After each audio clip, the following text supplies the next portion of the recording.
teman-teman peserta PPG dimanapun berada. Kali ini saya akan berbagi mengenai pembahasan kisi-kisi UP 2021 Mapel SD khusus teori belajar. Yang nggak suka boleh dislike, tetapi yang suka mohon bantu subscribe dan share kepada teman-teman yang lain untuk kemajuan kita bersama. Yang pertama ini adalah di kisi-kisi nomor 21 ya. Jadi disajikan narasi tentang teori perkembangan peserta didik yang diterapkan dalam proses belajar mengajar. Peserta dapat menentukan teori perkembangan apa yang sesuai. Nah, kalau lihat dari sisi materi ya atau topiknya, berarti kira-kira di sini adalah tentang teori perkembangan peserta didik, yaitu teori psikoanalitis, teori kognitif, perilaku, belajar sosial, etologis, dan ekologis. Nah, seperti apa masing-masing teorinya? Seperti ini ya. Yang pertama, teori psikoanalitis. Ya, jadi bagi para teoritisi psikoanalitis bahwa perkembangan pada dasarnya tidak disadari atau dalam arti di luar kesadaran dan sangat diwarnai oleh emosi. Nah, para teoritis psikoanalitis yakin bahwa perilaku semata-mata adalah suatu karakteristik permukaan dan untuk benar-benar memahami perkembangan kita harus menganalisis makna simbolis perilaku ataupun kerja pikiran yang paling dalam. Nah, asumsi berikutnya dari teori psikoanalisis ini adalah bahwa banyak hal yang dilakukan oleh manusia sebenarnya didorong oleh kekuatan di bawah sadar, yaitu energi insting. Nah, contoh soalnya sebentar saya berikan. Yang kedua itu adalah teori ekologi, di mana teori ekologi mengedepankan bahwa pengaruh faktor lingkungan. Nah, teori tersebut mengidentifikasi 5 sistem lingkungan ya, yang ini juga sering keluar di dalam UP. Yang pertama itu adalah mikrosistem, yaitu lingkungan tempat individu hidup. Jadi kalau di dalam rumah tangga ya, jadi lingkungan rumah tangga itu mempengaruhi perkembangan anak-anak kita. Berikutnya yang kedua mesosistem, yaitu relasi antar mikrosistem atau koneksi di antara beberapa konteks mikrosistem itu sendiri, misalkan lingkungan tetangga ya, itu juga mempengaruhi perkembangan anak kita. Yang ketiga yaitu ekosistem. Ekosistem di sini berarti kaitan antara lingkungan sosial di mana individu tidak memiliki peran aktif dalam konteks individu itu sendiri. Misalkan tempat kerja orang tua ataupun televisi ya. Jadi ketika seperti apa tempat bekerja orang tua, kemudian ada masalah misalkan di sana, kemudian kembali ke rumahnya dengan apa namanya emosi atau apa ya, tentunya itu akan berpengaruh terhadap perkembangan anak-anak. Nah, ini yang disebut sebagai teori ekosistem. Yang keempat itu adalah disebut sebagai lingkungan makrosistem, yaitu budaya tempat individu itu berada atau tempat individu tersebut hidup. Misalkan, jadi ini kalau makrosistem lebih luas lagi dibandingkan dengan ekosistem ya. Misalkan ketika seseorang lahir di negara yang terlibat dalam peperangan, atau seseorang yang lahir di negara yang damai sejahtera, itu tentunya pasti secara perkembangan psikologi anak tersebut pasti berbeda. Yang kelima itu istilahnya dengan kronosistem, di mana maksudnya di sini adalah pola-pola peristiwa-peristiwa lingkungan ataupun transisi dari rangkaian kehidupan dan keadaan sosiohistoris seseorang itu mempengaruhi perkembangan anak-anak. Jadi disebut sebagai kronosistem. Jadi kronologinya, misalkan ketika ada orang tua yang mengalami apa namanya masalah, akhirnya mereka harus berpisah ya. Tentunya ini secara kejadian ya, ini akan berpengaruh terhadap perkembangan anak-anak. Nah, berikutnya teori yang ketiga yaitu teori etiologi. Jadi ditekankan oleh Konrad Lorenz ya. Jadi menekankan bahwa jadi perkembangan itu sangat dipengaruhi oleh biologi terkait dengan evolusi dan ditandai oleh periode yang penting atau peka. Contohnya di sini adalah misalkan seekor anak angsa yang baru ditetaskan tampaknya dilahirkan pasti akan mengikuti naluri induknya. Atau misalkan seseorang lahir dari apa namanya ayah yang sering mendapatkan juara ya gitu ya, anak ini sering mendapatkan juara begitu. Nah, setelah ditelusuri ternyata orang tuanya sebelumnya juga seperti itu, jadi sering mendapatkan juara. Ya, jadi istilahnya di sini selaku atau dipengaruhi oleh gen ya atau keturunan. Nah, contoh soalnya adalah sebagai berikut. Jadi ini adalah beberapa diberikan sajian deskripsi ya, nanti teman-teman akan diminta menentukan ini sesuai dengan teori perkembangan apa. Nah, kata kuncinya di sini menurut saya itu adalah pengalaman lingkungan keluarga ya, pengalaman sekolah juga mempengaruhi pengalaman teman sebaya ya. Tentunya ini sesuai dengan teori perkembangan ekologi ya. Jadi pengaruh lingkungan terhadap perkembangan anak-anak. Yang kedua, kalau kita lihat di soal contoh nomor 2 ini, jadi seorang anak ya itu pintar ya dalam bidang akademik dan sering mengikuti berbagai perlombaan di tingkat nasional maupun internasional. Setelah ditelusuri ternyata orang tuanya dulu sering mengikuti perlombaan. Maka ini sesuai dengan teori perkembangan apa? Yaitu perkembangan etologi ya. Jadi karena pengaruh gen ataupun secara biologis. Berikutnya di indikator 23 itu saya lihat itu mengenai disajikan narasi proses belajar mengajar dengan kegiatan pembelajaran yang terkait dengan teori belajar, peserta didik dapat menganalisis teori belajar apa yang sesuai.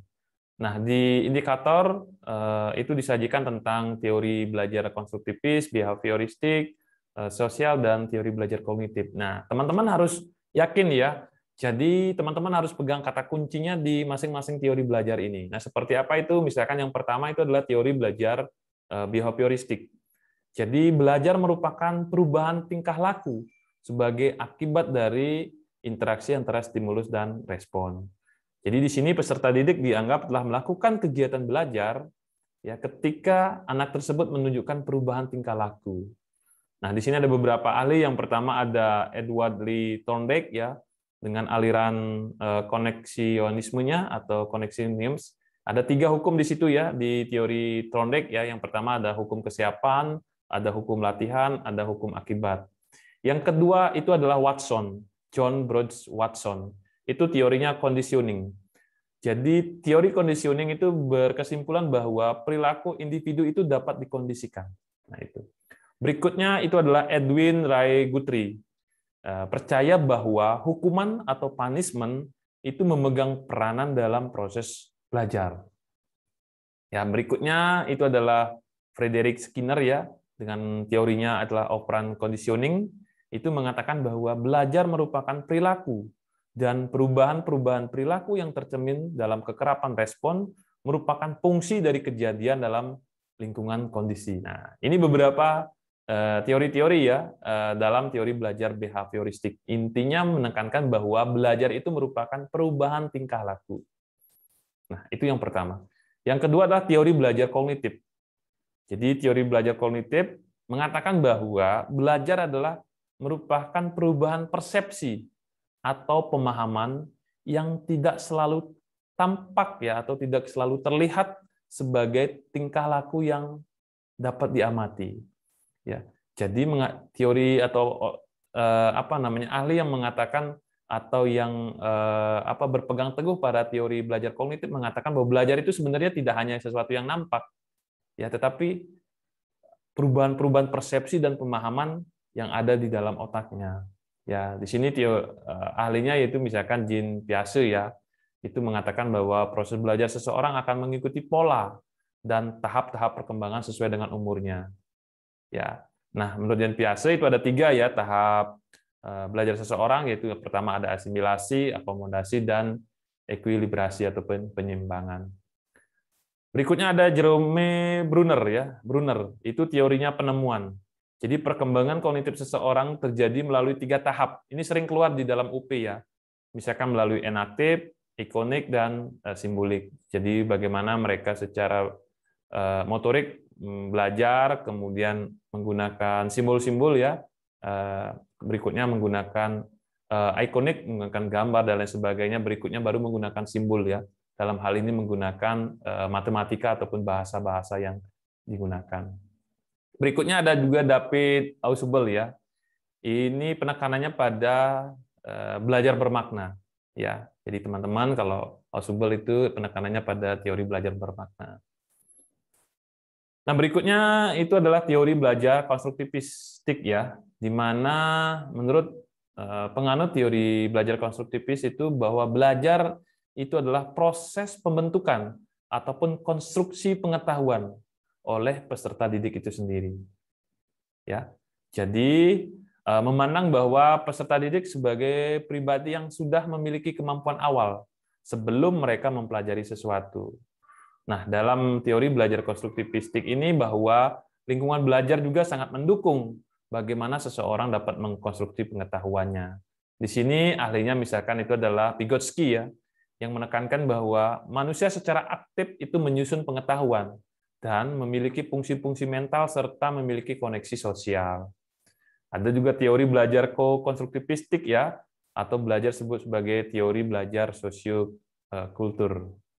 Nah, bagaimana seseorang itu belajar dengan bantuan orang lain. Nah, yang keempat itu teman-teman adalah teori belajar humanistik. Ya, jadi proses belajar itu harus dimulai dan ditujukan untuk kepentingan memanusiakan manusia itu sendiri. Jadi teori humanistik ini antara lain tampak ya dalam pendekatan belajar yang dikemukakan oleh Ausubel ya, pandangannya tentang belajar bermakna ataupun meaningful learning ya. Nah, teori humanistik ini akan memanfaatkan teori-teori apapun yang ada, asal tujuannya adalah bagaimana memanusiakan manusia. Nah, di sini ada beberapa yang terkenal ya, misalkan Kolb ya, yang terkenal dengan teorinya belajar 4 tahap ya. Yang ada juga Hane and Manford ya, dengan pembagian macam-macam peserta didik ya, Habermas dengan 3 macam tipe belajar ya, kemudian Bloom dan Krathwohl yang terkenal dengan taksonomi Bloom-nya. Nah, ini beberapa contoh teman-teman soal ya. Yang pertama, di dalam proses pembelajaran, para siswa dihadapkan pada situasi di mana mereka bebas untuk mengumpulkan data, membuat dugaan, mencoba, mencari, menemukan keteraturan, menggeneralisasi, menyusun rumus, membuktikan. Nah, itu kira-kira sesuai dengan teori belajar apa ya? Pastinya itu adalah sesuai dengan teori belajar konstruktivistik. Kenapa? Karena siswa sendiri yang membentuk ya atau mengkonstruksi pengetahuannya. Nah, itu jawabannya berarti A ya. Berikutnya ini saya masuk ke penilaian. Dalam kegiatan penilaian otentik banyak model penilaian yang digunakan. Penilaian yang meminta peserta didik untuk mendemonstrasikan dan mengaplikasikan pengetahuan dalam konteks yang sesuai dengan kriteria yang telah ditetapkan itu disebut sebagai, ya jawabannya adalah penilaian kinerja. Kata kuncinya adalah penilaian kinerja. Kenapa dimasukkan sebagai penilaian kinerja? Karena penilaian ini meminta peserta didik untuk mendemonstrasikan sesuatu. Ya misalkan cara memasak mie gitu ya, atau membuat jajan, mereka mendemonstrasikan. Nah, ini adalah maka penilaian yang digunakan pasti penilaian kinerja atau penilaian performance. Nah, sebenarnya yang D ini juga saya garis bawahi, penilaian kinerja itu kan termasuk juga penilaian non-tes. Tetapi ingat, penilaian non-tes itu masih bersifat umum. Nah, teman-teman nanti di dalam UP itu bocoran dari alumni 1 dan 2 mengatakan bahwa soal-soalnya sederhana, tetapi ketika memilih option jawaban A, B, C, D, E, itu sangat-sangat mirip. Sehingga teman-teman harus berani memastikan kira-kira option yang mana merupakan jawaban dari pertanyaan tersebut. Seperti sekarang ini ya, B itu termasuk penilaian kinerja, D itu termasuk penilaian non-tes. Jadi betul juga, ketika kita memilih penilaian kinerja juga termasuk penilaian non-tes, tetapi yang D itu termasuk pilihan yang masih bersifat umum. Jadi bisa jadi penilaian kinerja dengan menggunakan observasi ya, penilaian non-tes menggunakan observasi kan tidak pas. Jadi yang spesifiknya adalah penilaian kinerja, maka jawabannya B. Jadi teman-teman mohon hati-hati di dalam menentukan pilihan jawabannya.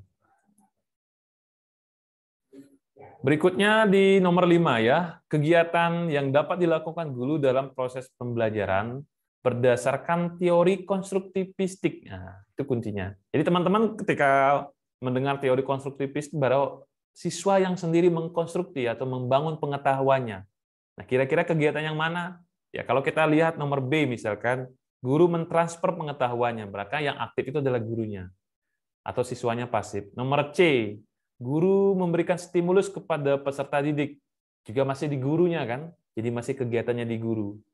Nomor D, memahami tahap-tahap perkembangan peserta didik, itu bukan merupakan kegiatan proses pembelajaran. Yang nomor E, membimbing siswa dalam memperoleh pengetahuan baru. Bisa juga ini membimbing, tetapi bukan spesifik. Karena spesifiknya konstruktivistik adalah bagaimana anak-anak membangun sendiri ataupun mengonstruksi pengetahuannya dalam proses belajar. Nah, nomor A misalkan di sini adalah guru memfasilitasi peserta didik untuk membentuk pengetahuannya sendiri melalui jalan pikiran dan cara pandang peserta didik. Nah, ini yang paling pas ya. Jadi walaupun guru memfasilitasi, ya kan berarti yang aktif itu adalah anak-anak karena gurunya memfasilitasi.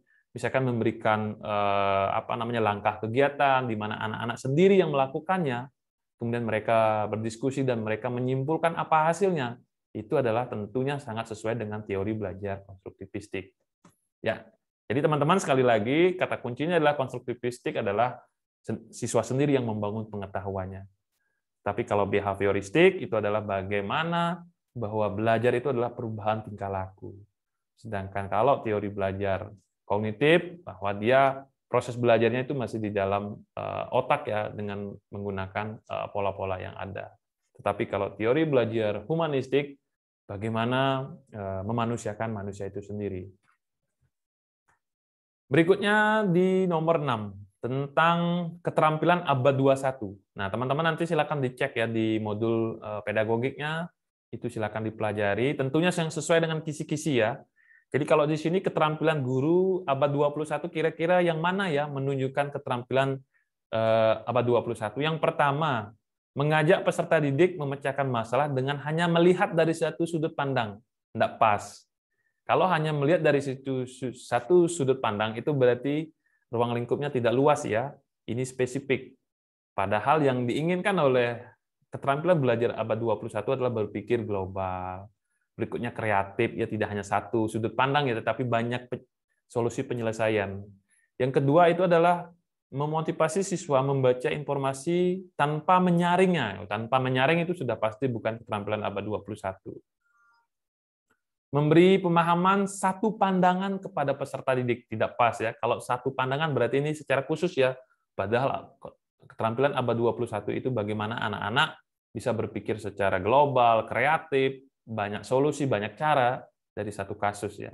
Nah, kalau yang nomor D, mengajak peserta didik kritis sejak dini. Nah, tentang berita-berita yang belum tentu kebenarannya.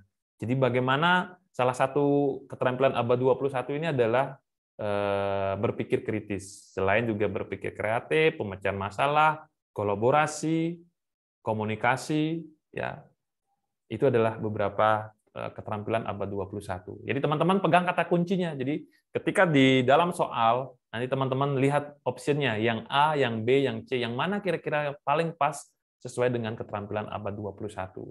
Jadi teman-teman kalau belajarnya materinya banyak gitu ya, saya belum jamin.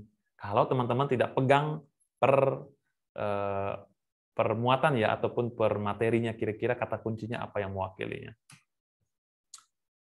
Oke.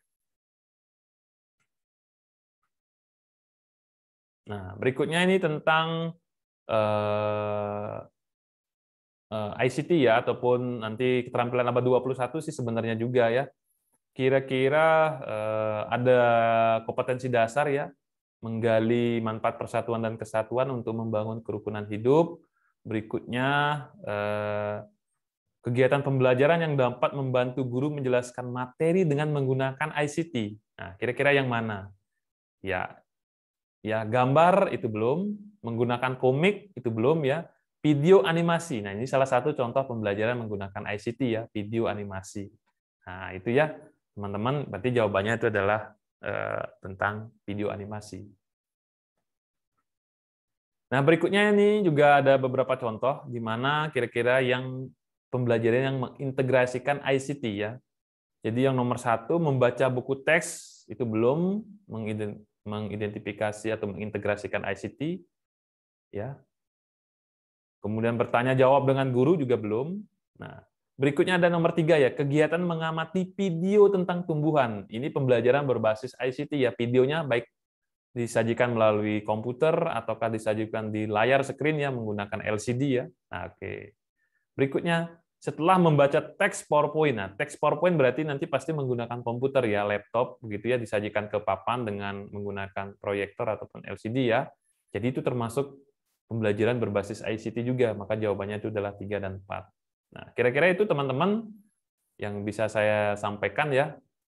Mudah-mudahan apa yang saya sampaikan itu bermanfaat bagi teman-teman semua, terutama dalam mempersiapkan UP ya. Sekali lagi, ya teman-teman, yang diperhatikan adalah kisi-kisinya. Teman-teman belajar dari kisi-kisi. Apa materinya, silakan itu dicari di modul-modul yang sudah dibahas, termasuk juga kalau misalkan teman-teman browsing ya, kira-kira materinya tentang apa.